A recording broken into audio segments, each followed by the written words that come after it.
مرکز مطبوعات ملی شهر دوشنبه روز 13 ینوار سال 2023 خبر داد که اخیراً در حدود پایتخت تاجیکستان از جانب کارمندان میلیسیا در نتیجه کارکردهای معلومات فوری یک نرکبران که در عالم جنایتی با لقب مدیر معروف است هنگام به فروش برآوردن 92 کیلو مواد مخدر دستگیر کرده شد. این نفر شهروند خولماتوف ایسو شیرخونویچ سال تولدش 1962 استقامت کننده دهه حیات نوی نویه میر سید علی حمدانی واقع در مرز با افغانستان بوده است.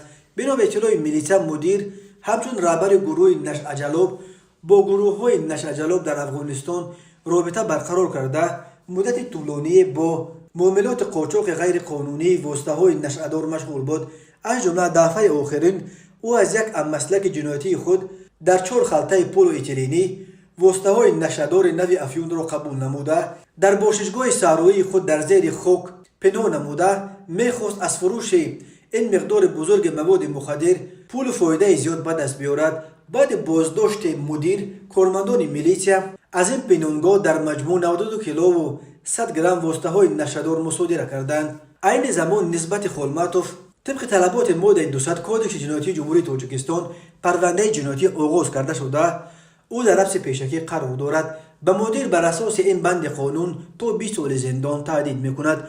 تاجیکستان در عموم با افغانستان بیش از 1400 کیلومتر مرز مشترک دارد. در سالهای آخر برخی از مسیرهای قاچاق مواد مخدر افغانی از آن سوی آمو به تاجیکستان و از تاجیکستان به بازارهای سیاه شمال سیاره تبدیل یافته است.